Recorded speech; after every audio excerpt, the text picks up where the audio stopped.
Kunja Bihari. Jaya Radha Madhava Jaya Kunja Bihari. Jaya Radha Madhava Jaya Kunja Bihari. Jaya Radha Madhava Jaya Kunja Bihari. Jaya Gopi Chanavallabha Jaya Girivardhari. Jaya Gopi Jana Vallabha Jaya Girivaradhari. Jaya Gopi Chanavallabha Jaya Girivardhari. Jaya Gopi Jana Vallabha Jaya Girivaradhari. Yashodanandana Vraja Janaranjana Yashodanandana Braja Janaranjana. Yashodanandana Vraja Janaranjana Yashodanandana Braja Janaranjana. Yamuna Tira Vanachari Jamuna Tira Banachari. Yamuna Tira Vanachari Jamuna Tira Banachari.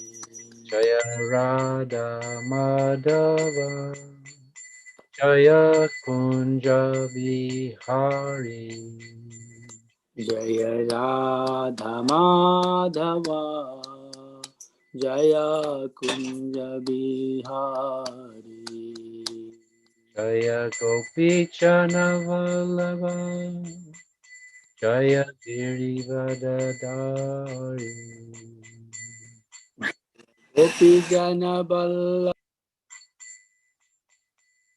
Girivaradhari. Yashodanandana Praja Janaranjana Yashodanandana Braja Janaranjana. Yamuna Tira Vanachari Yamuna Tira Banachari. Jaya Radha Madhava Jaya Kunja Bihari Jaya Radha Madhava Jaya Kunja Bihari. Jaya Gopi Chanavallabha Jaya Girivardhari Jaya Gopi Jana Vallabha Jaya Girivaradhari. Yashodanandana Vraja Janaranjana Yashodanandana Braja Janaranjana. Yamuna Tira Vanachari Yamuna Tira Banachari. Jaya Radha Madhava Jaya Kunja Bihari Jaya Radha Madhava Jaya Kunja Bihari. Jaya Gopi Chanavallabha Jaya Girivardhari Jaya Gopi Jana Vallabha Jaya Girivaradhari. Yashodanandana Raja Janaranjana Yashodanandana Braja Janaranjana. Yamuna Tira Vanachari Yamuna Tira Banachari. Jaya Radha Madhava Jaya Kunja Vihari. Jaya Radha Madhava Jaya Kunja Bihari.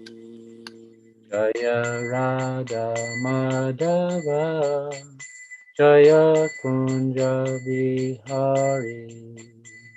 Jaya Radha Madhava Jaya Kunja Bihari.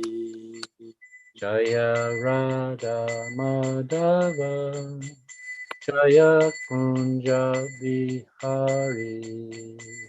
Jaya Radha Madhava Jaya Kunja Bihari. Jayam Vishnupad Paramahamsa Parivrajaka Ashtotara Satyashishimar His Divine Grace of Boy Charanaravinda Bhaktivedanta Swami Srila Prabhupada Ki Jai. Jai Anantakota Vaishnava Brinda Ki Jai. Jai Namacharya Srila Haridas Thakur Ki Jai. Jai Prem Sikaho Shri Krishna Chaitanya Prabhu Nityananda Shri Advaita Gadadhar Shivasa Arigura Bhakta Vrinda Ki Jai. Jai Shri Shri Radha Krishna Gopa Gopinath Shamakunda Radha Kunda Giri Govardhana Ki Jai. Jai Shri Vrindavan Dham Ki Jai. Jai Navadvip Mayapur Dham Ki Jai. Nilachala Jagannath Puri Dham Ki Jai. Jai Dwarka Dham Ki Jai Jai. ISKCON St. Louis Ki Jai. Gangamai Jamunamai Bhakta Devi Ki Jai. ISKCON Samstapaka Charja, BBT Samstapaka Charja, His Divine Grace Avoy Charnaravinda Bhaktivedanta Swami Jagat Guru Srila Prabhupada Ki Jai. Jai Srila Prabhupada Transcendental Book Distribution and Jai Study Ki Jai. Gangamai Jamunamai Bhakta Devi Ki Jai. Jai Srimad Bhagavad-Gita as it is Ki Jai. Jai Samaveda Bhaktavinda Ki Jai. All glories to the assembled devotees. Hare Krishna All glories to the assembled devotees. Hare Krishna All glories to the assembled devotees. Hare Krishna. All glories to Sri Guru and Sri Gauranga. Nitai Gaur Premanandi Hari Hari Bo. So I selected one verse from Bhagavad-Gita, the 7th chapter, text 1. And we'll open with the invocation. So that's chapter 7, text 1. Okay, So Prabhu. if you allow us, maybe Rupa Vilas Prabhu can do a small intro, because we have so many devotees watching the program right now. So it might be good to do the intro. Prabhu, go ahead, Rupa Prabhu. Certainly, fine. Hare Krishna. So we welcome His Grace Jai Govinda Prabhu from Canada.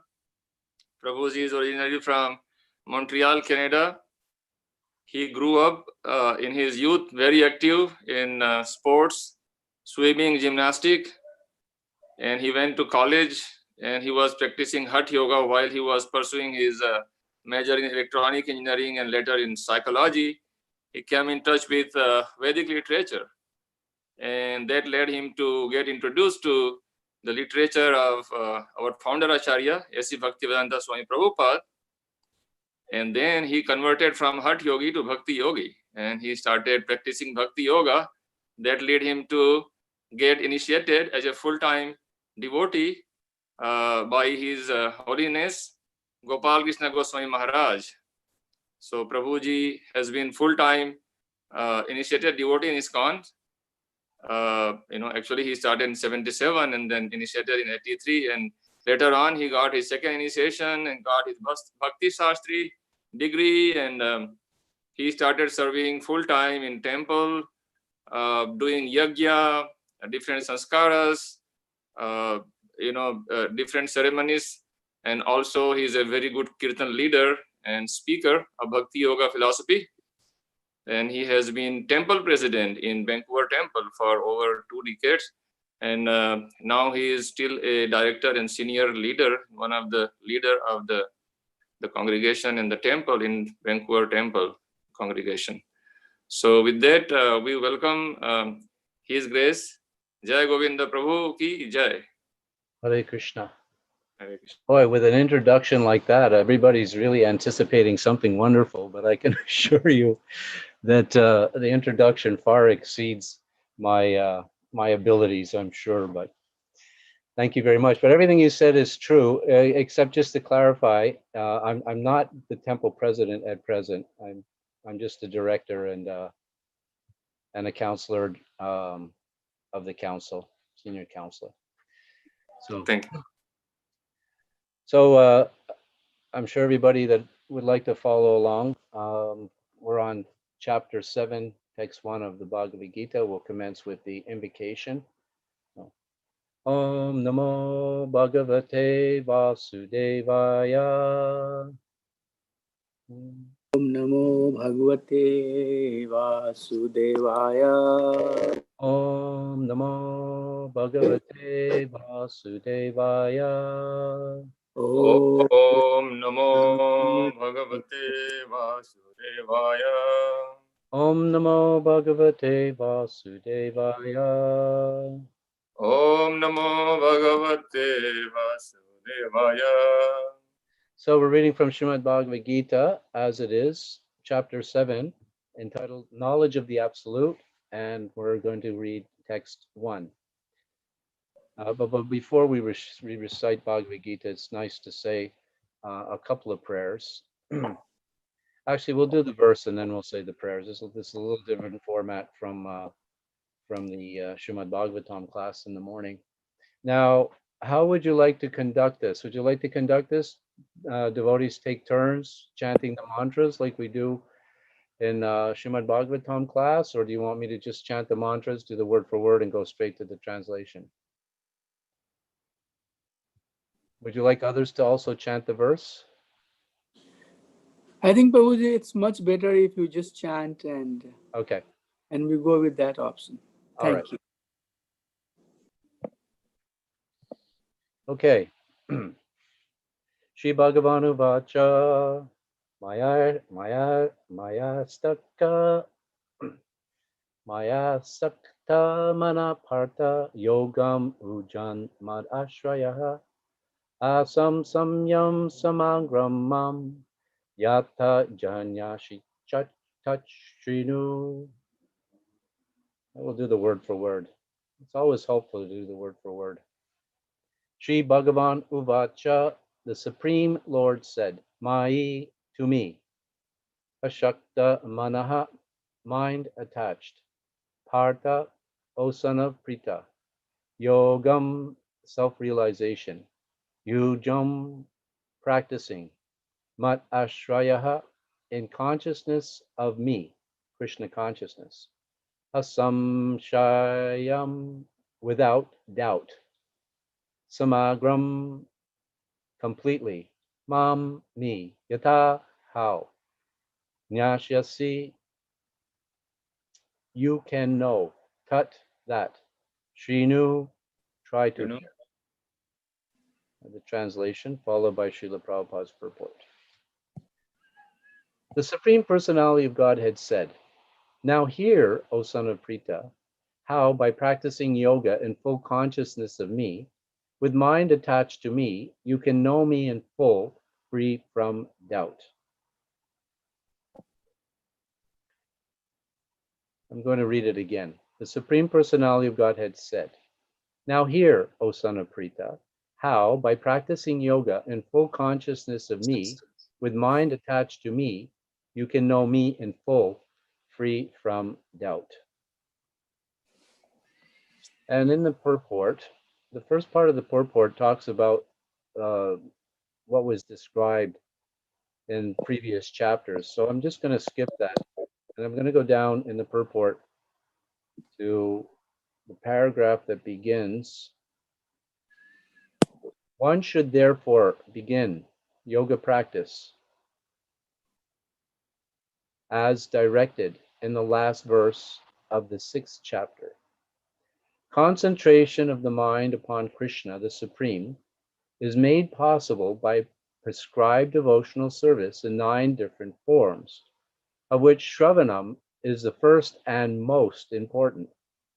The Lord therefore says to Arjuna, touch Shrinu, or hear from me. No one can be greater authority than Krishna, and therefore by hearing from him, one receives the greatest opportunity to become a perfectly Krishna conscious person. One has to therefore learn from Krishna directly or from a pure devotee of Krishna, and not from a non-devotee upstart, puffed up with academic education. In the Srimad Bhagavatam, this process of understanding Krishna, the Supreme Personality of Godhead, the Absolute Truth, is described in the second chapter of the first canto as follows.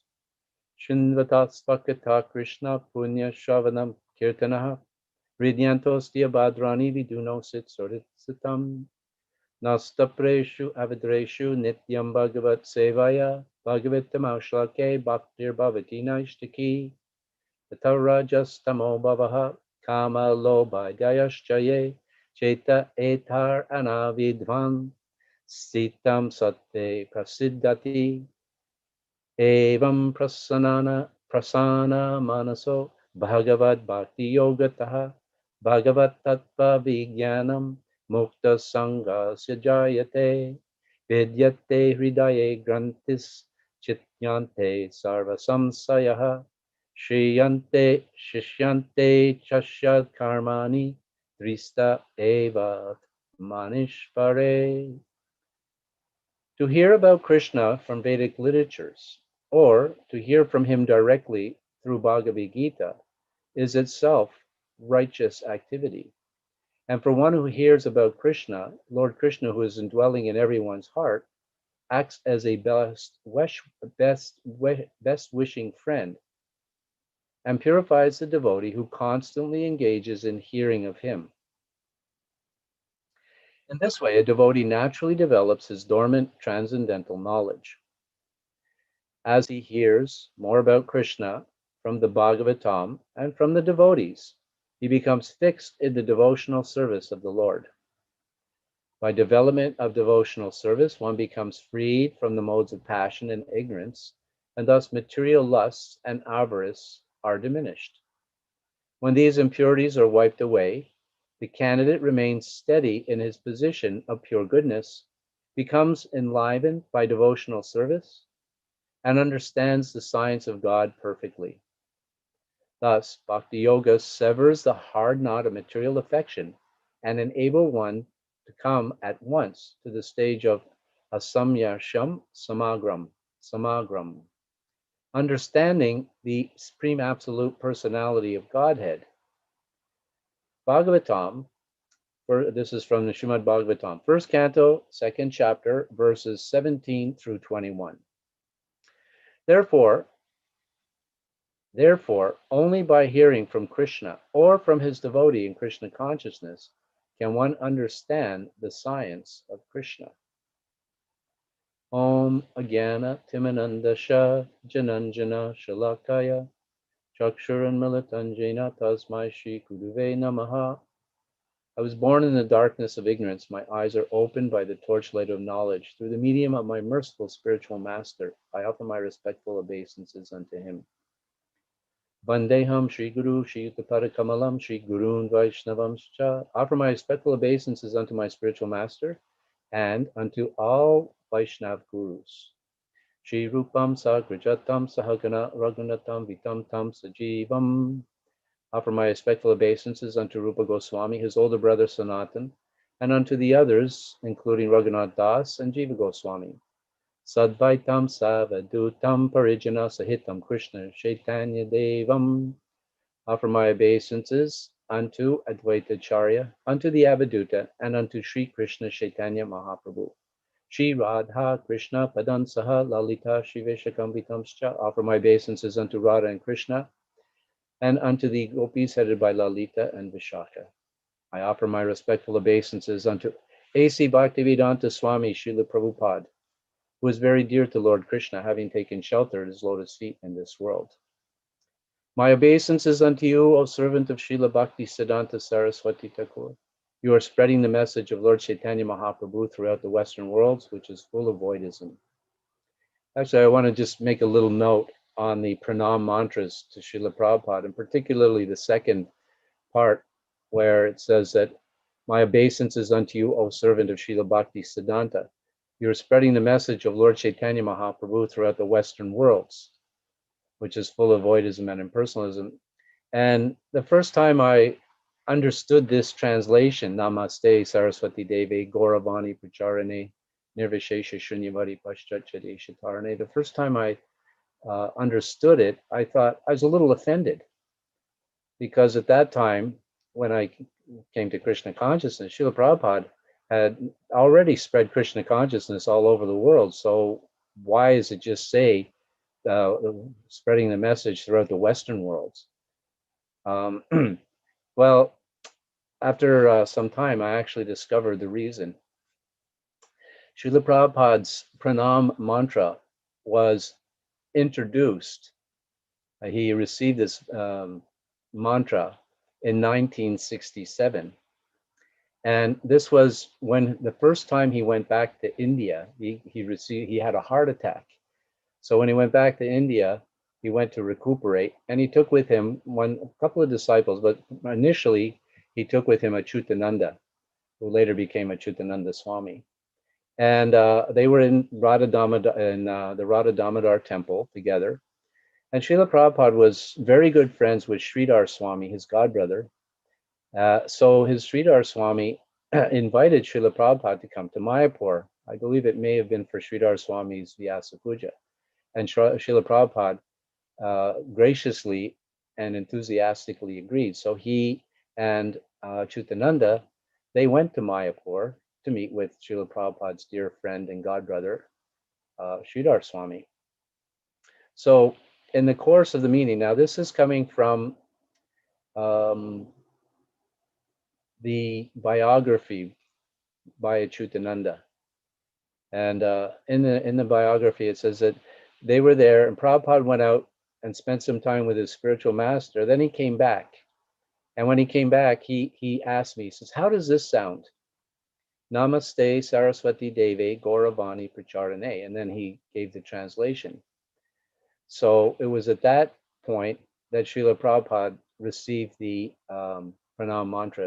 And it appears that it was either given to him by his dear godbrother, Sridhar Swami, or between them, they came up with this pranam mantra, which was perfectly suitable at the time, because Srila Prabhupada had done something miraculous. He had taken Krishna consciousness to the Western world and was having great success. So the pranam mantra makes perfect sense, and it's a perfect mantra in that regard. So that's a little bit of the history of how the pranam mantra came to be, and why it may appear to be a little bit limited, saying the Western world, he's delivering the Western worlds, when he's actually, not only is he delivering just the Western worlds, but he's actually delivering not even the whole world, but he's actually delivering the entire universe, following as Lord Chaitanya's Senapati, Lord Chaitanya's general, as it's said in the Chaitanya Mangala, that there will be a great general who will come and spread the mission of Lord Chaitanya throughout the world. And that Senapati, that great general, is obviously Srila Prabhupada. So, so our obeisances to you, O servant of Srila Bhakti Siddhanta. You are spreading the message of Lord Chaitanya Mahaprabhu throughout the Western worlds, which is full of voidism and impersonalism. And I'd also like at this point to offer my respectful obeisances unto all the devotees who are present today, coming through the internet, through modern technology, and to all the Vaishnavas in general, those who are present and those who are present in sound. As Bhaktivinoda Thakur says, he reasons ill who say Vaishnavas die when thou art living still. Vaishnavas die to live, and in so doing, spread the holy name around. So we take the association of Vaishnavas through the sound medium. So all those devotees who are present in front of us, and all those devotees past and present, I offer my humble obeisances.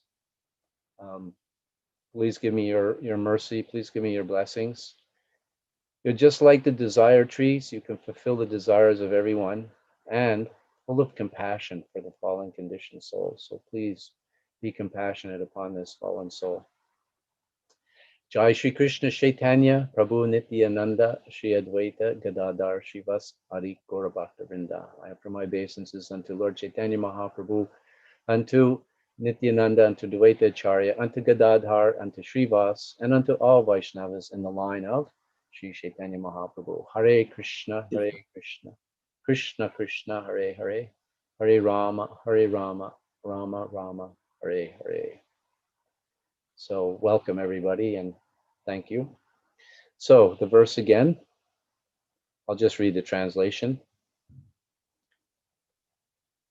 The Supreme Personality of Godhead said, "Now hear, O son of Prita, how by practicing yoga in full consciousness of me, with mind attached to me, you can know me in full, free from doubt." So we can look at a few things here. Practicing yoga in full consciousness of me. And in the purport, Srila Prabhupada relates to the last verse of the previous chapter, chapter 6, which is text 47. Yogi nam api sarvesham matgatinam paramana, that of all yogis, the one who worships me, the one who offers obeisances to me, the one who serves me, he is the greatest of all. And that is my opinion. So practicing yoga means to be practicing yoga in consciousness of Krishna, and and then also consciousness with mind attached to me, and again in Krishna in the Bhagavad-Gita, we know that Krishna tells us to always have our mind engaged in Krishna. Manmana bhava madbhakto majyagshnimam namaskuru. Worship me.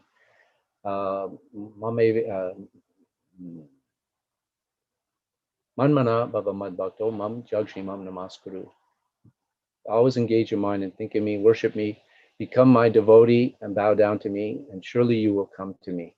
So by engaging our mind, again, Krishna is saying, engage your mind, and then you become attached to me.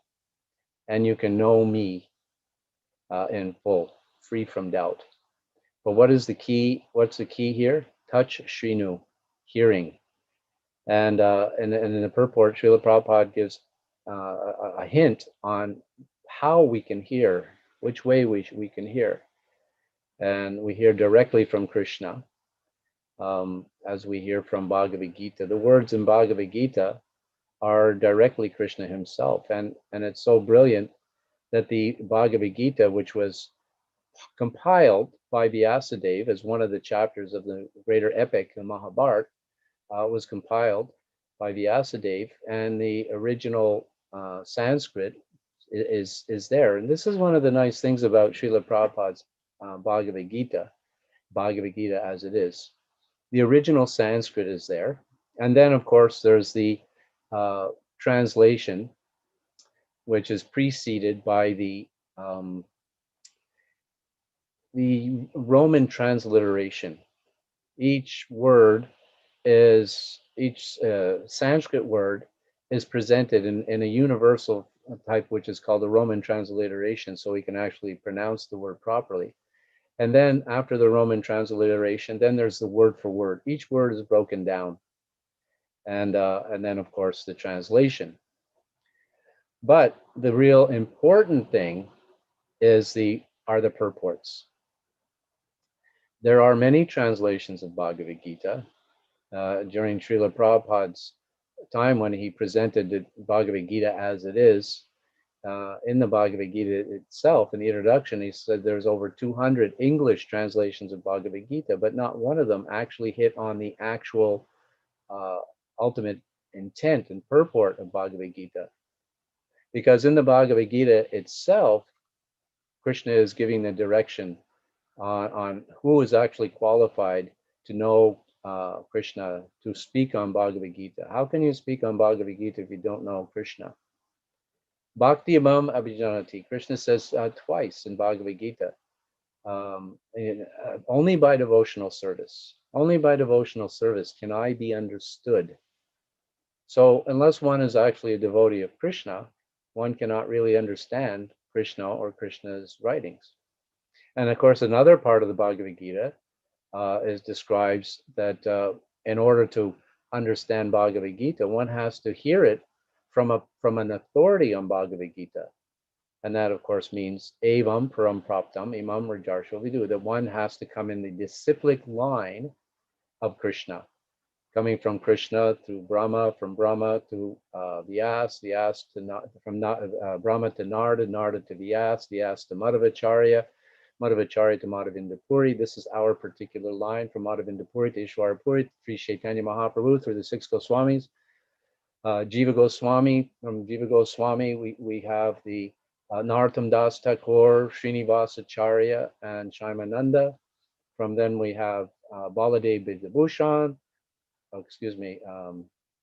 Vishwanath Chakravarti Thakur, Baladev Vidyabhushan, and then Jagannath Das Babaji, Bhaktivinoda Thakur, Gaura Das Babaji, Bhakti Siddhanta, Srila Prabhupada, and the present Acharyas who are following in the disciplic line.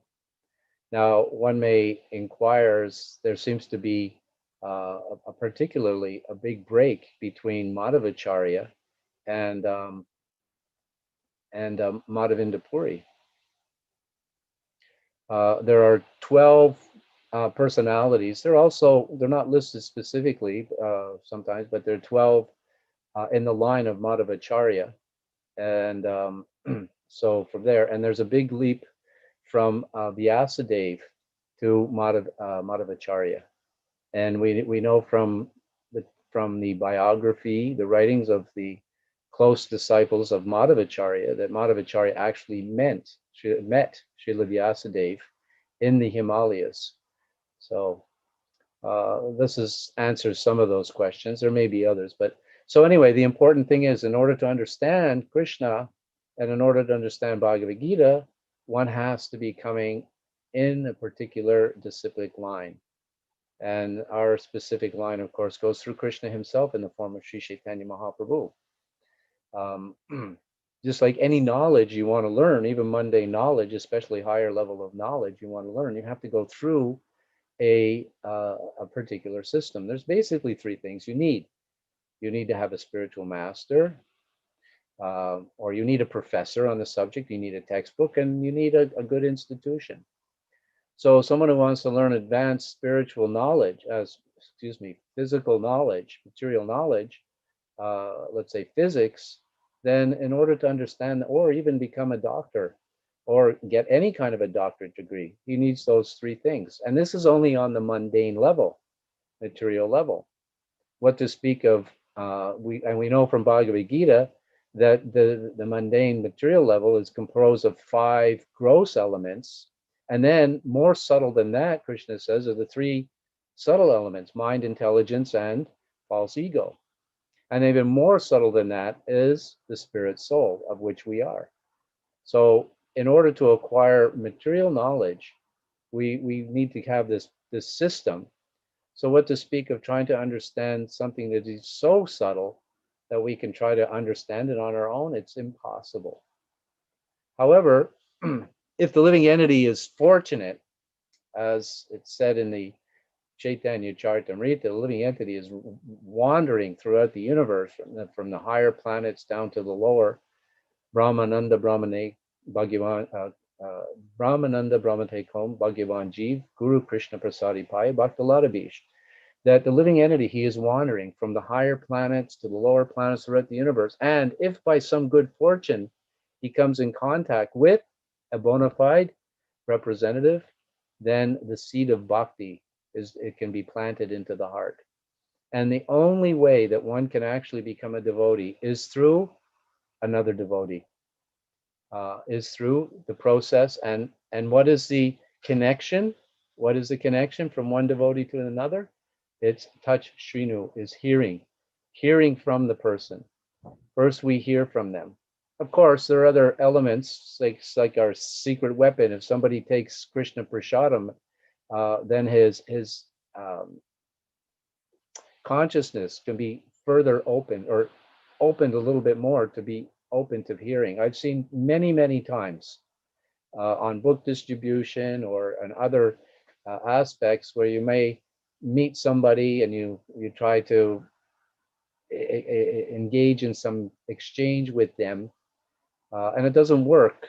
They may not be interested, but you offer them. We used to hand out, especially we used to hand out peanuts and raisins, and I've seen people walk away with a little prasadam in their hands. They'll open the bag, take a mouthful of prasadam, and they'll turn around and they'll come back and inquire further, and you can give them a book or whatever means you are going to engage with them. So yes, prasadam is another way of planting the seed in the heart. But where is the prasadam coming from? It's coming from a devotee. And and then, so hearing especially is important. We know that most of us know there's 9 processes of devotional service, of which hearing is the first, and it's the first and the foremost, because through hearing, if we hear properly, then the next thing is that we can chant properly. If we don't hear, even when it comes to chanting japa or doing kirtan, chanting japa, you can't chant japa properly unless you hear properly, and you actually can't receive the Maha Mantra unless you receive it through a bona fide source. As Srila Prabhupada says in the introduction of the record in 1966, one day, actually I'll tell this little story and I'll get back to the point I'm making. In 1966, New York's Lower East Side, 26 2nd Avenue, Srila Prabhupada had just started the movement. He just inaugurated it, incorporated it in July that year. And then one evening, and every evening Prabhupada would do kirtan, and this was the big attraction. The kirtan was the big attraction for everyone. As soon as Prabhupada would start to speak, most of the people would leave. And anyway, so Prabhupada would lead kirtan, and what did he use? He had what was called a bongo drum. And especially in the late 50s and early 60s, it was very popular, this bongo drum, a 2-headed drum, not like the mridanga 2-headed drum. It was, it was kind of like in between the mridanga and in between the tabla, because there were two pieces, 2 drums facing up, but not at all like these drums. And he would lead kirtan very deftly, play very deftly on this little bongo drum, and and that's what he would use. But then one night during kirtan, a record producer comes in and says, listen, this is very unusual, and I'd like to make a recording. So Prabhupada was very keen, and devotees were very keen. Yes, let's go make a recording. So he said, yes, so come on such and such a day. Everything was fine, but it just so happened that the night before the night before the recording session, one young boy, first time, walks into the storefront, and what is he carrying? He's carrying an actual 2-headed mridanga. And he sits down, because everybody that was coming to the storefront, the word was out that these kirtans are a lot of fun, and anybody can come and you can just play an instrument. So people would come with various instruments. One of the instruments they used to use was the innards of an old piano, just the innards, and they would strum that as part of the kirtan. And in San Francisco, they got some dried seaweed kelp, and they would blow in that and use that as an instrument. So the word was out that you could come and join in the kirtan. It was kind of like a free-for-all. And the youth of the day, the hippies, they thought this was pretty, using the term, pretty far out. So one night, this boy shows up with a 2-headed drum. Nobody thought of it, but when Prabhupada saw it, he pointed to the drum and he said, "Give me the drum." He wouldn't demand it, but he indicated for the boy to give him the drum, and the boy was holding on to the drum. He didn't want to let his drum out of his hands. So Brahmananda, noticing Prabhupada wants the drum, big Brahmananda, 6 foot plus, goes walking over, leans over and says, "Swamiji wants the drum." So the boy naturally gives it to Brahmananda. So Prabhupada starts the kirtan and he's playing this mridanga. And the devotees are completely astounded. Where did this Swamiji learn to play this instrument? He's playing it like a maestro plays a piano. Now, we also know, many of us know, that when Prabhupada was a little boy, at the age of 5, his father, 5'7", his father wanted him to learn how to play some devotional instruments. And he hired somebody to teach Prabhupada how to play a mridanga. And it's described that Prabhupada, it was so small, he would have to lean one side to play the small head and then lean to the other side to play the big head, because his arms couldn't reach around the mridanga. Of course, our society has since come up with a brilliant idea of having a small drum for children, so they can, so it fits. So we know that Prabhupada was playing the mridanga from a very young age. So naturally, he was very adept at playing it. In fact, when he first met Bhakti Siddhanta, and then he went to Allahabad, opened up his pharmacy. He his godbrothers showed up one day at his pharmacy. Prabhupada recognized, oh, these are the same people of that wonderful Bhakti Siddhanta. And they invited Srila Prabhupada to, if he would help out, because they wanted to establish a mission there. And Srila Prabhupada said, absolutely. And of course, he gave a donation from his pharmacy. And then he would also go, he would meet with some of his business partners and arrange for programs with them. And then the sannyasis would come and give the lecture, and Srila Prabhupada would play the mridanga. And also when Srila Prabhupada was in Mathura, he was staying with his godbrother, Jnana Keshava Swami, the one who gave him his sannyas initiation.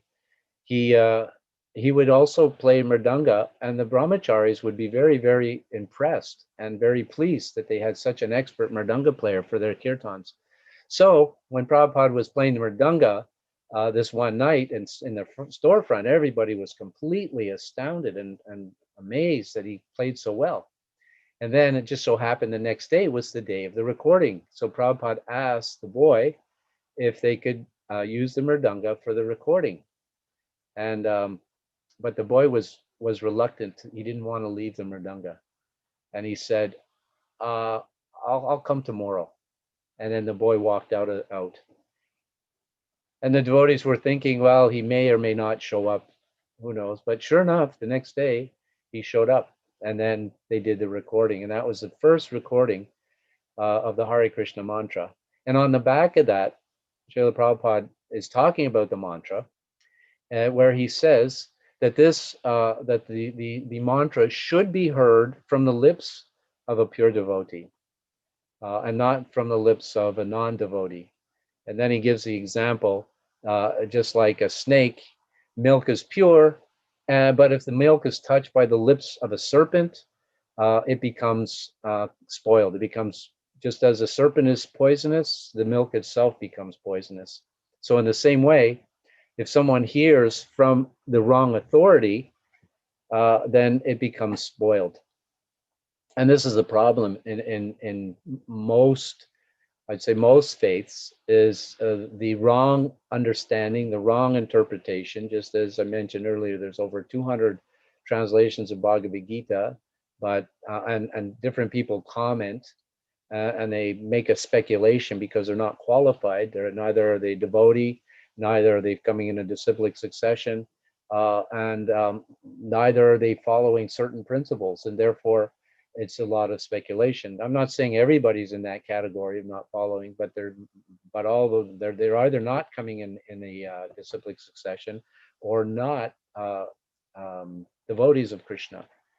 So just like there's that famous Dr. Radhakrishnan Bhagavad Gita that Srila Prabhupada said was 99, the verses were 99% accurate, or maybe 95%, but very accurate. And Prabhupada was using that Bhagavad Gita, but he said the purports give the interpretation of the impersonalist. So it's the purports, it's like it's touched by the lips of a non-devotee. So hearing is such an important thing. And we know from Srila Prabhupada himself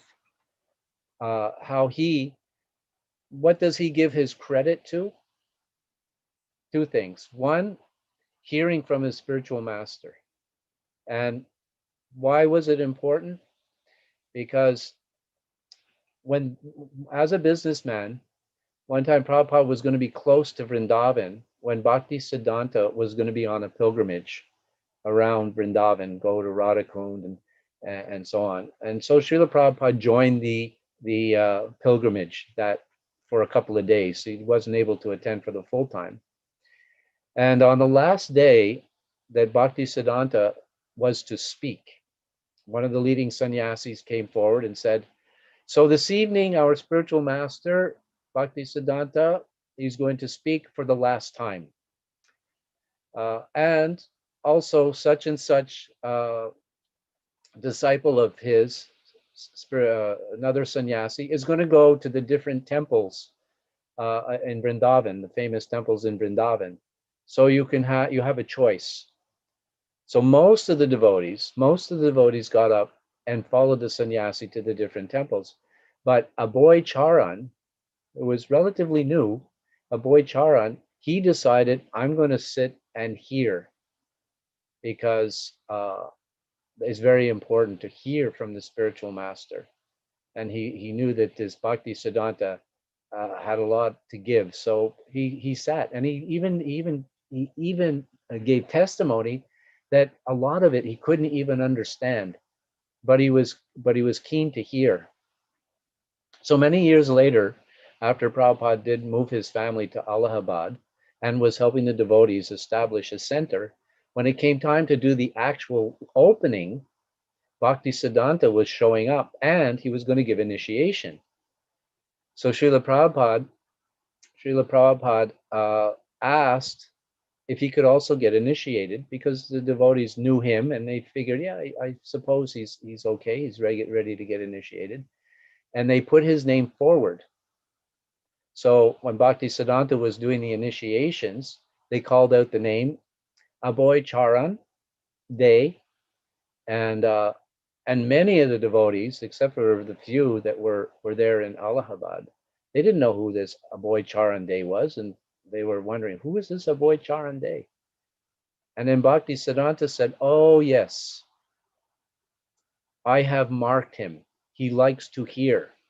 Just because he stayed to hear his spiritual master had marked him, had made note, to be noticed by the Supreme Personality of Godhead, or to be noticed by the spiritual master. Of course, we want to be noticed in a positive way, not in a negative way, although being noticed either way is beneficial.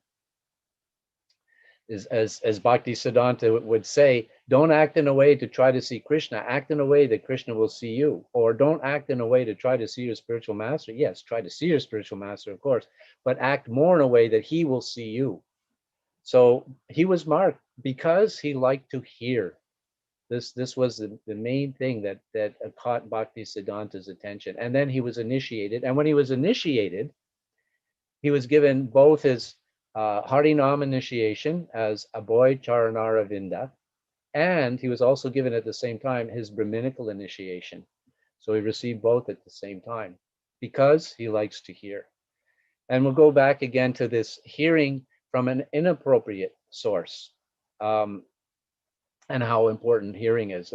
As we chanted in this verse, there's some references that by regular hearing of Srimad Bhagavatam, and by rendering hearing from Srimad Bhagavatam and attending classes, this is how it's translated in the Bhagavatam, then all that's inauspicious in the heart becomes completely destroyed, almost to nil, and loving devotional service unto the transcendent Lord is established as an irrevocable fact, just by that one characteristic of hearing. But again, we have to be hearing from the right source. And then the next, the previous verse, Srinvata Svakata Krishna. Krishna, the Supreme Personality of Godhead, is a super soul, is situated in everyone's heart. And from him is situated, is a super soul. And one who, he cleanses the desire for material enjoyment from the heart of the devotee who has developed what? An urge to hear the holy name of the Lord, or to hear the topics, Krishna Katha. Shunvata Svakata Krishna. Hearing the Katha, the pastimes, the activities, the philosophy of the Supreme Personality of Godhead. It's a natural consequence. Sometimes people have the idea that in order to attain bhakti, one has to attain knowledge. It's not actually the case, but knowledge is a natural byproduct of bhakti. Vasudeva Bhagavati Bhakti Yoga Parojitaha. Yana Yasu Yashu. Sorry.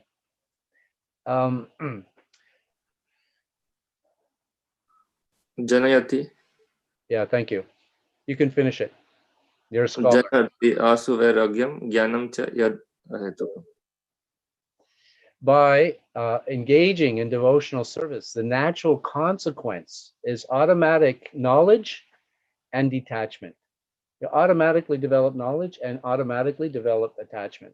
It's also said that one who has implicit faith in the spiritual master and Krishna, then automatically all the imports of the Vedas are automatically revealed. But at the same time, we don't want to not take the opportunity to hear, because it's such a purifying effect. And by hearing, we learn how to execute devotional service. But once again, it has to be coming from the right source. We have an interesting pastime with Bhagavan Acharya in the Chaitanya Charitamrita and Swarup Damodar and a poet.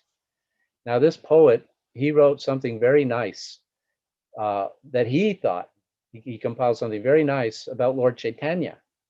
And so he was staying with Bhagavan Acharya.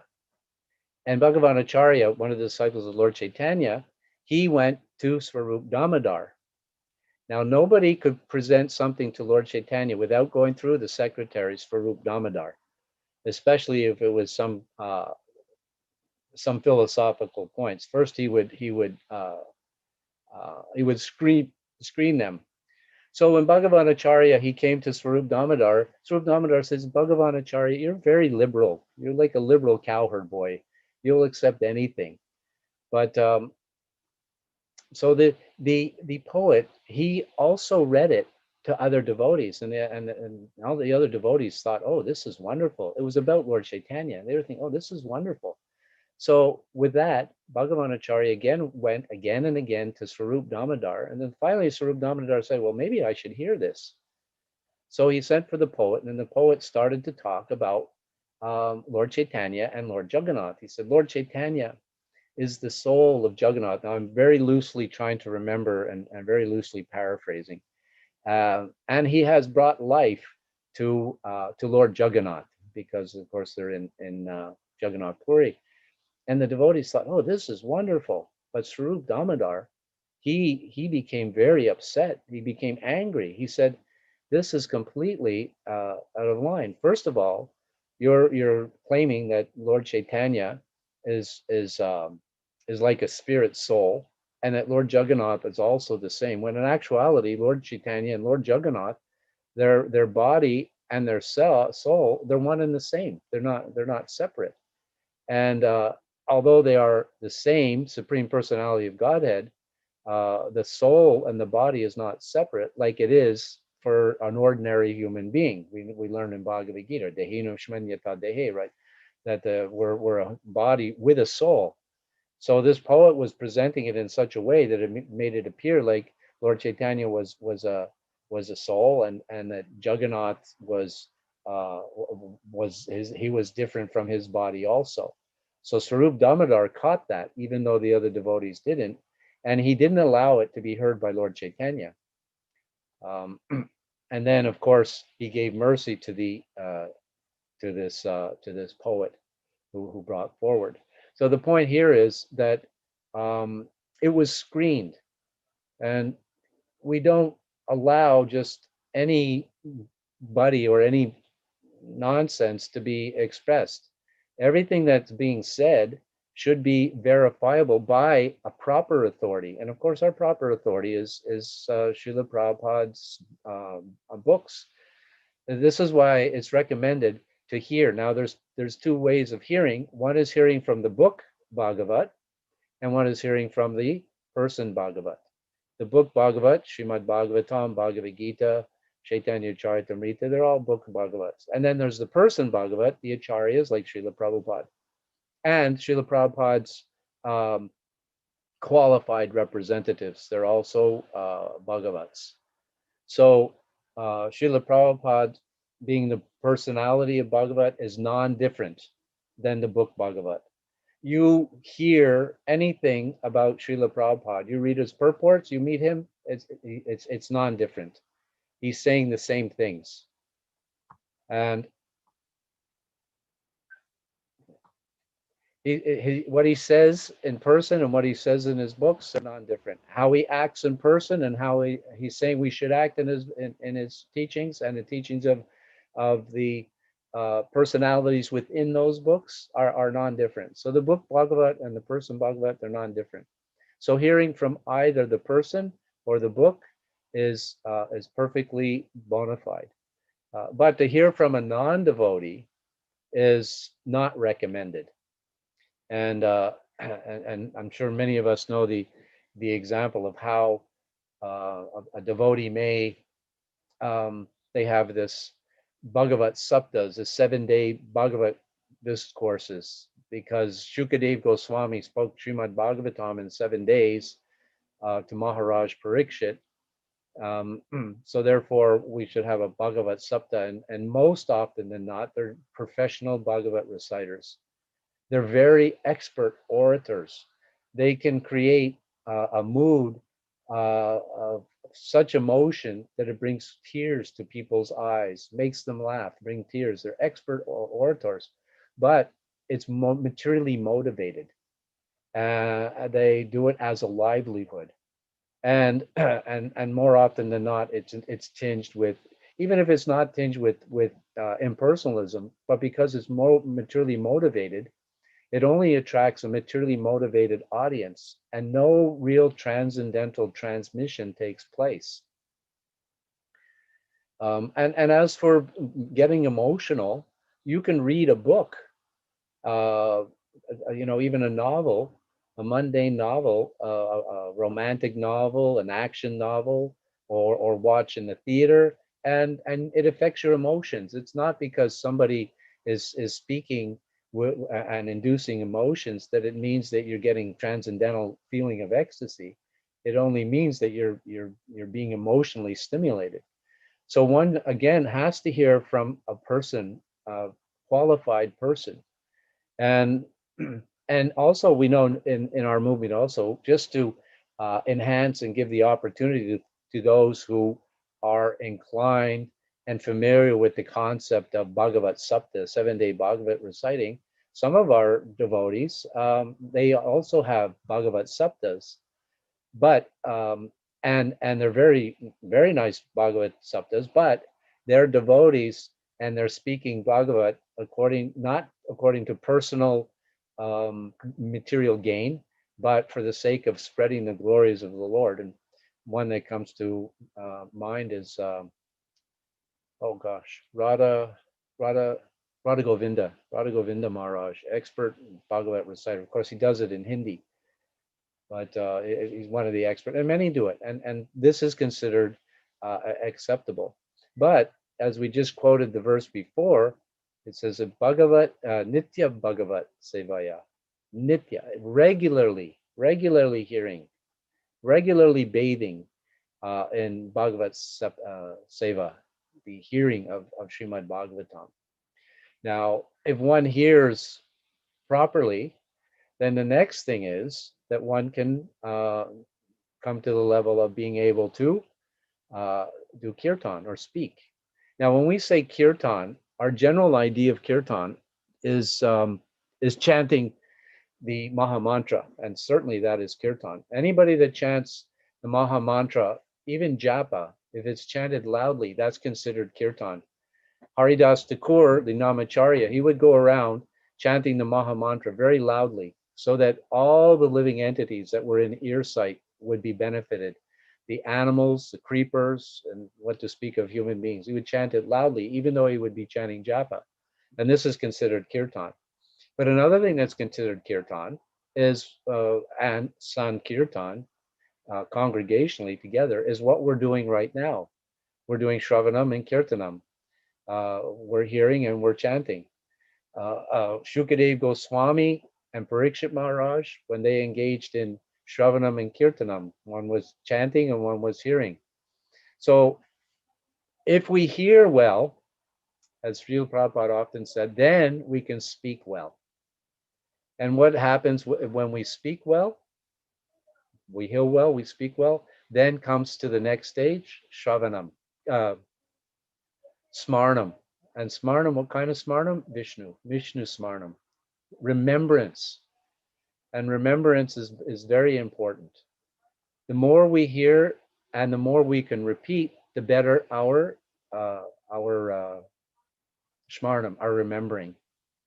Another thing is if we develop the urge, devotees like to they like to give Krishna consciousness. Well, devotee is supposed to be compassionate, give it to others.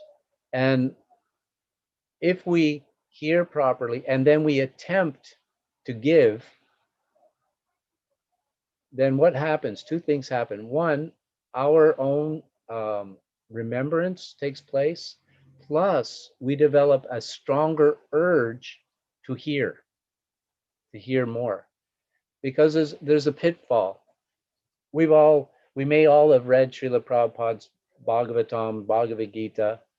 We may have read all of his books. We may have heard, so many classes, and then we hear someone else, and they're saying the same thing.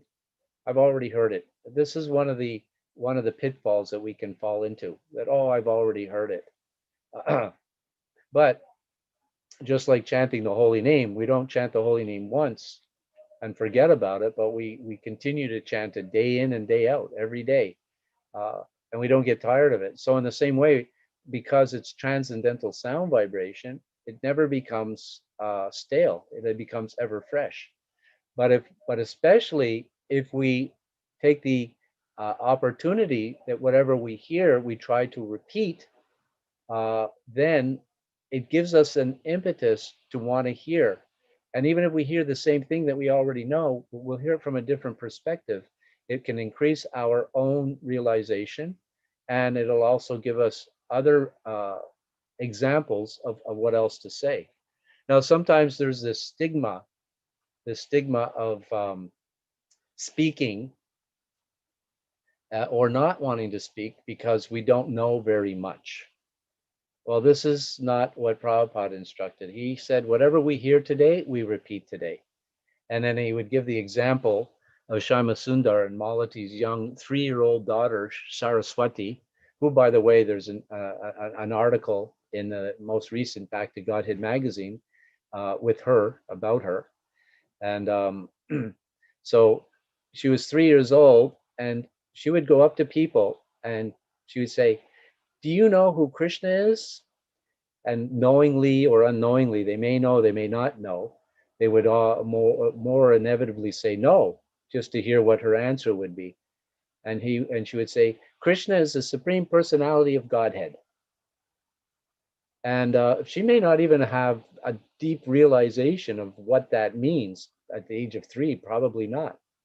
But Srila Prabhupada said she's a perfect preacher because what she's heard, she repeats. And so what we hear today, we give today. And what makes our preaching perfect, we may not be perfect, and I can certainly attest to that with my own character.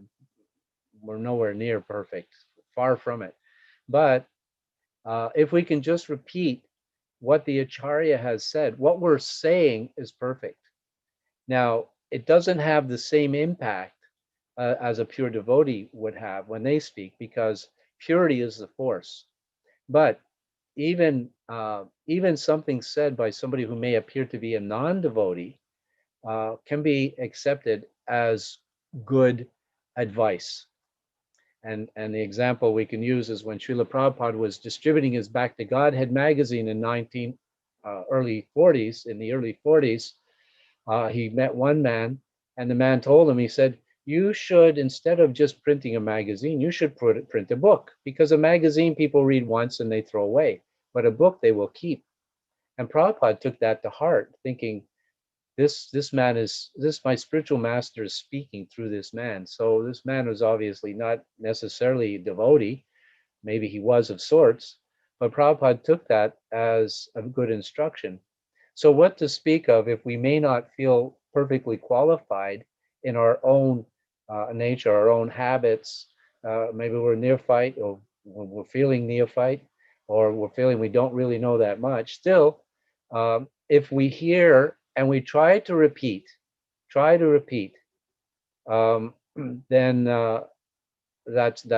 it's perfect. If we can repeat what we heard from the perfect source, and what we're teaching is perfect. And Prabhupada gives another example of the teacher in school. The teacher himself may not be perfect in his character. Just like I remember in early high school, one of the teachers who I had quite a regard for. He was a very good teacher, and I learned easily from him. But then one day I had to go to the teacher's lounge to deliver a note or something, and we'll open the door to the teacher's lounge, and this billowing smoke comes out of the teacher's lounge. The teachers are all in the lounge smoking, including this teacher. And obviously, wow, it kind of took me aback. I thought, oh, here's a perfect person. He wasn't perfect. He was smoking. Yet, what he was teaching was perfect. And we had regard for that. So in the same way, we ourselves may not be perfect, but if we're teaching perfect knowledge, then it's perfect. But the more we develop our purity, because purity is the force, the more the impact will be when we actually speak. And we develop the purity. So there's 9 processes of devotional service, and it's good to execute as many of 9. We don't want to just focus on one. Yes, one can attain success, just as Parikshit Maharaj attained success by hearing, and Shukadev just by speaking, Arjuna just by being a friend, remembering, serving the lotus feet, Lakshmi. Yeah, there are examples of devotees that become expert just by executing one process of devotional service. Yes, we can become expert in one of the processes. We can become an expert speaker. We can become an expert at hearing. We can become expert at remembering. Remembering would probably be a little bit higher category than just speaking and hearing. But we should develop a balanced diet. It's like we have a balanced diet, and our diet comprises of 9 different processes. Perhaps the first 7, hearing, chanting, remembering, doing some seva, very important. When we execute the process, we hear, and then we actually apply what we're hearing. Then we get realization. Sambandhana, videya, parojana. First we hear about Krishna, then we apply it. Of course, hearing in itself is an application, but we want to go beyond just hearing. We want to actually apply it. So we engage in padasevanam. We do some nice service for Krishna. Archanam. We engage in some deity worship. Deity worship comes in different ways. Not necessarily we have to go into the temple. Although it's recommended, but we don't necessarily have to be in the temple on the altar serving the deities, because it's only a limited few that can do that. Of course, we can have our deities at home, but we don't want to neglect the temple deity by just having our own deities. The temple deity should be our priority. Our priority is to serve the spiritual master. The spiritual master, ultimately Srila Prabhupada, his mission is to maintain his deities in all his temples. So we may not necessarily be able to perform that function, but if we go to the temple and we take darshan, that's archanam, that's deity worship. If we prepare prasadam, we prepare foodstuff offered to Krishna, that's deity worship. If we honor prasadam, this is also archanam, this is also deity worship. Then Vandanam, offering prayers. There's so many prayers. You just open up any of the books. And Lord Brahma, after stealing the cows and the calves, when he realized who Krishna was, he offered beautiful prayers. These are the kind of prayers that we learn how to offer. And same with Lord Indra, after he sent the torrents of rain, then he offered some prayers to Krishna. And there's the prayers of the pure devotees. Srila Prabhupada wrote so many nice prayers. The bhajans of the Goswamis and of Narottam Das Thakur and Bhakti Vinod Thakur. These are also wonderful prayers. And we can develop the mood of how to offer a prayer by hearing the prayers and these sacred prayers by the pure devotees and by the personalities that are in the Shastra. We don't want to develop a habit. Better than nothing, we don't want to develop the habit of just using our prayers to ask for some personal material gain. This is a neophyte stage. We want to come to ask what is really in my best interest, and we learn how to offer a proper prayer by hearing from a proper authority. So that's offering prayers. Vandanam, dasyam, becoming the servant of the Lord, and sakyam, satyam, becoming the friend of the Lord. Yeah, we want to become friends, at least become friends of the devotees. We certainly don't want to become inimical towards the Lord or the Lord's devotees. So yeah, we want to become the Lord's friend. And how do we do that? By serving the Lord. And Atmanivedanam, surrendering everything. It means body, mind, and words. Just as Ambarish, Manas, he engaged his mind always in thinking of the Lord. He would use his legs to carry him to the temple. He would use his hands engaging in menial service. He'd use his head to bow down to the Lord. He would use his eyes for seeing the deity of the Lord, Atmanivedanam, engaging everything, surrendering completely.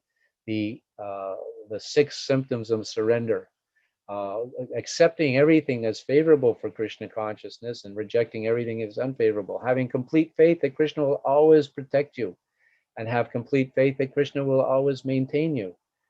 Developing a mentality of humility, which is a natural byproduct if one engages in surrendering to Krishna. Humility is just a natural byproduct. And so this is the idea, and all these things can stem from hearing. And we have a nice full variety of a diet. But just like every diet, there is a staple. In Asian countries, the staple is rice and dal. In the European countries, I'm talking mundane, it's meat and potatoes. Now these are the staples you see on every meal. So we have a staple also, and the staple that we have is called japa, chanting the holy names. This is one thing that we always have to maintain, is chanting the holy name. So apart from the other processes of devotional service, of which hearing is foremost, we want to have a nice balanced diet, and we want to keep that staple on our plate. So now it's 5:01. I think maybe we could open it up. What do you think, Prabhu? Hare Krishna, Prabhu. Yes, thank you so much, Prabhu. And now it's time for our devotees to discuss.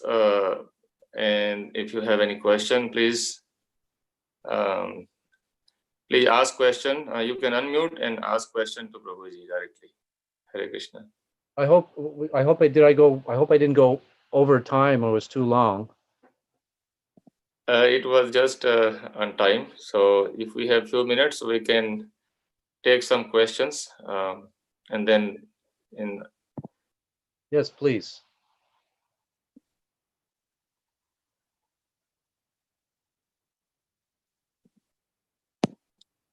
Hare Krishna, Prabhu. Hare Krishna. Humble obeisances, Prabhu. Please accept mine. Thank you very much for your nice lecture this evening. I really enjoyed the part where you said, I always, from my side, I have this feeling that I'm not qualified to speak. So, you kind of touched upon that topic of hearing, you hear and you say what you hear, even though you don't feel qualified. So I'm encouraged hearing that. Maybe I can be like that as a male man. In this context, I'm remembering a verse from chapter 18, Prabhu, where it says it is better to engage in one's occupation even though one may perform it imperfectly than to accept another's occupation and perform it perfectly. In the purport of that, Prabhupada says the occupational duty of a Brahmana is certainly in the mode of goodness, but if a person is not in the nature of mode of goodness, he should not imitate the occupational duty of a Brahmana. So, when I read that, I kind of get a different opinion that, I need to be pure enough in order to be able to, deliver a message to someone. Until I get that purity, I shouldn't do it. So, I feel that's two contradicting views a little bit. So if you can give a little bit more thought on that, that'll be nice. Okay, I'll try with your blessing. First of all, one who's a Brahmana, the Varn ashram system, but is there. But at the same time, Krishna consciousness supersedes the Varn ashram system. Lord Chaitanya says, "Kiba vripa kiba nasi sudrasena hoy, e Krishna tadavete se guru hoy." It doesn't matter if one is a sannyasi or a shudra or a brahmana. If he knows the science of Krishna, then he can be a spiritual master. So, and as for different modes, we have the example of Ramananda Roy, who was by Varna, he was actually considered a kyasta in the Shudra class. And yet, Lord Chaitanya, he sent that one Brahmana, maybe somebody can recall the name, it's evaded me right now. He was a famous Acharya, actually. He came to see Lord Chaitanya, and he asked Lord Chaitanya, please tell me something about Krishna. And Lord Chaitanya, excuse me one second, Lord Chaitanya told him, my external speaker is running out of, it's getting weak, so I have to put in the charger. I meant to do that beforehand. So Lord Chaitanya says, actually, I don't know very much about Krishna, but you go and see Ramananda Rai. So this Brahmana went to see Ramananda Rai, and Ramananda Rai was momentarily busy. And then when Ramana, and he's wondering, how come Lord Chaitanya sent me to see this person? He's not a Brahmana, he's a Shudra.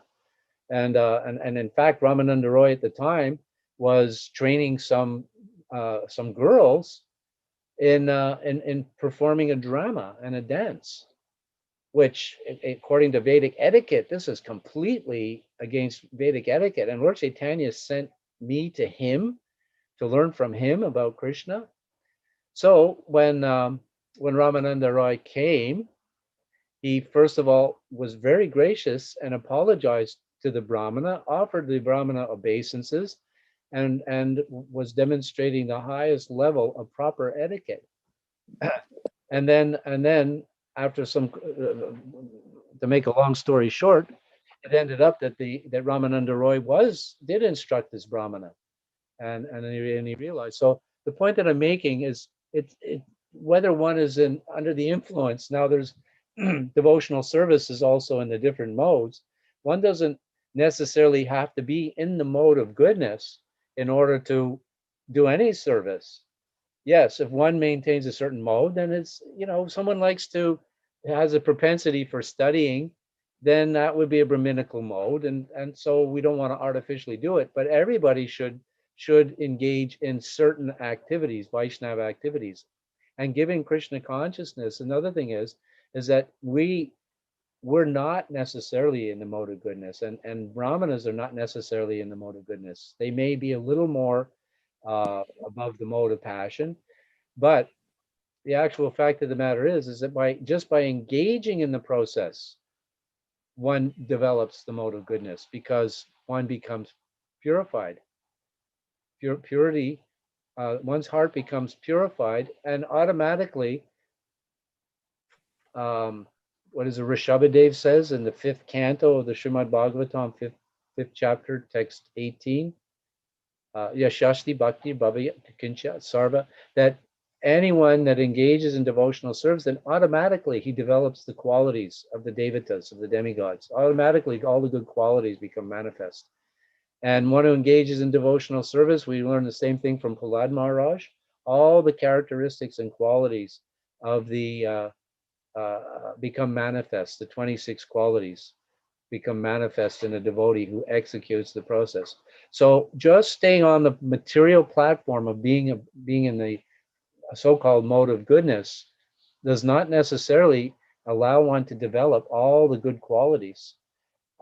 Often, very often, more often than not, the qualities of a Vaishnava may not even be understood by someone in the mode of goodness. For instance, we were using this just recently. Someone may hear one of the characteristics, one of the qualities is silent. A devotee is silent. So what's the definition of being silent? Somebody in the mode of goodness accepts that as, oh, I'll be silent, so he doesn't say anything. This is the mode of goodness. This is the, of course, it's the Mayavad and personalist approach. But for the Vaishnava, we understand that this body, this tongue, is actually coming from Krishna's external energy, which is Krishna's energy. We use it in Krishna's service. When we speak about Krishna, this is also considered silence. We only speak about Krishna. So developing all the 26 qualities of a devotee automatically take place for someone who aspires. And the other thing is that Krishna is situated in everyone's heart, and anybody that has attempted to give Krishna consciousness to someone, and if that someone happens to be a little bit receptive, Krishna will give the intelligence. Mata Smritir Gyanam Apana. He will give the intelligence on what to say. And I think anybody, Ravi Prabhu, I'm sure our host, your name again, Prabhu? Ravi Prabhu. Yeah, Hare Krishna Prabhu. the one RVD. Rupilas Prabhu. Yeah, Rupa Vilas. Thank you, Rupa Vilas Prabhu, Ravi Prabhu. Anyone that actually speaks to others, gives Krishna consciousness, they've all experienced beyond a shadow of a doubt. I say this with 100% faith and realization that they feel that they don't even know when they're speaking sometimes where it's coming from. They feel that actually Krishna is speaking through them. Is that not true? Am I speaking some nonsense? Or yeah, because Krishna will empower. For one who is sincere, then Krishna will give the ability. I'm the ability in man, I'm the intelligence, but he can also take it away. We become proud in anything we do. Krishna will take away that ability. I've experienced that. I'm leading a kirtan and everybody's dancing, and I'm thinking, wow, I'm doing a pretty good job leading kirtan. And all of a sudden, the whole thing just dies out. And I think many of us have experienced that also. And it's the same with speaking. We're thinking, oh, I'm such a good speaker. I'm such a good class giver. And the next thing you know, Krishna will come and pull the plug and you can't even say Hare Krishna. or that's all you can say. So depend on Krishna. That is beyond the mode of goodness. Don't think that we have to come up to the mode of goodness. Just depend on Krishna. And if we have a particular occupation and we are under particular modes, then we may appeal to persons who are in a similar, I won't say mentality, because the devotee's mentality is automatically different, but let's say similar background. They can relate more and they have an opportunity. Just ethnically speaking, those who are coming from the Indian community, Indian devotees can relate better to Indian devotees than those coming from, let's say, Western background can relate generally better to those in Western background. Some, of course, they can relate, they're more transcendental, they can relate to everybody, vice versa. But oftentimes, because of our conditioning, we can relate accordingly. So if we, let's say, we're not necessarily Brahminical, It doesn't mean that we can't speak Krishna consciousness, because Krishna consciousness is not a Brahminical. Giving class is not necessarily a Brahminical activity, as I already quoted that verse. It doesn't matter whether one's a Shudra or a whatever, if he knows the science. And the best way to learn the science is to hear properly, and then give it. And once you give it, then you come to remembering, and then speaking becomes easier. I'm sure every devotee can attest to the first time that they had to give class in front of an audience, how nerve-wracking and how difficult it may have been. I know for me it was very difficult. I was going to give a 45-minute class. I spoke for 10 minutes and that was it. I didn't know what else to say, and I was so nervous. But by doing it, becoming a little more knowledgeable, but also just by a little bit of practice, one becomes a little bit, overcomes these obstacles. And foremost, Srila Prabhupada on the Jaladuta: my dear Lord, I do not know why you have brought me here. You must have some purpose. If you like, I don't know how I will convince them about Krishna, but if you like, you can give me the power to speak. In other words, he depended fully on Krishna. If you like, you can give me the ability to speak, to give me the power to speak that is suitable for their understanding, so that they can understand. He's coming to a culture that's completely foreign, and he himself is begging Krishna, you can give me the ability. I'm useless. Make me dance, make me dance, make me dance. So if we depend on Krishna, Krishna will give us that ability. But if we depend on our own, from an egotistic point of view, we may not be able to develop such an ability, or it may not penetrate, even though we may develop an ability. Does that help at all? Yes, Prabhu, definitely. Thank you very much. Okay, thank you so much. If any other devotee has any pressing question, we can take the last one. Otherwise, we are a little bit over time, I think. You know, when you gave me the schedule, I was thinking, oh my goodness, I'm not going to be able to go this long. That's fine. Yeah, I tried to depend on Krishna. Yes, everybody were relishing so much about Srila Prabhupada, and the topic is so interesting. Everybody is hearing. That's very nice. When we hear about Krishna, we're accustomed to hearing about Krishna, especially those who are born and raised with Krishna in their culture. We're used to hearing about Lord Ram. We're not so used to hearing about Lord Chaitanya, but hearing about Lord Chaitanya is non-different than hearing about Krishna. And similarly, hearing about Krishna's pure devotee, Srila Prabhupada, is non-different than hearing the pastimes of Krishna. It has the same effect. And Srila Prabhupada's pastimes are so relishable. I highly recommend everybody to read the Leela Amrita, the Srila Prabhupada Leela Amrita, and other biographies. But start with the Leela Amrita, which originally came out in 7 individual volumes, this thick. And now you can get 1 volume this thick, or you can get 2 volumes this thick. So I highly recommend hear the pastimes of Srila Prabhupada, because it will also give you inspiration and enthusiasm. And then hear the biographies of Srila Prabhupada's disciples, which will also give you enthusiasm to hear about their relationship and how they helped establish Srila Prabhupada's mission with Srila Prabhupada. Thank you so much, Prabhu. Thank you so much for your wonderful association and sharing about Srila Prabhupada, Lord Chaitanya, Lord Krishna, importance of hearing Krishna Katha and Krishna's name. So you have covered everything, packaged the whole thing, Bhakti Yoga process today. So we are very grateful to you. And Ramacharya Prabhu, do you have anything for any announcement or anything before we say thanks to everyone? Okay. All right. I want to thank you for giving me this opportunity. I feel very honored to have this opportunity to address your community. You are so humble, and thank you so much for expressing that. And we hope we continue to hear from you in future. You give your mercy, and thank you so much, Prabhu. Thank you. It's wonderful to have you here. Vancha kalpatarubhyascha kripa sindhubhyascha paditranam pavanebhyo vaishnavibhyo namo namaha.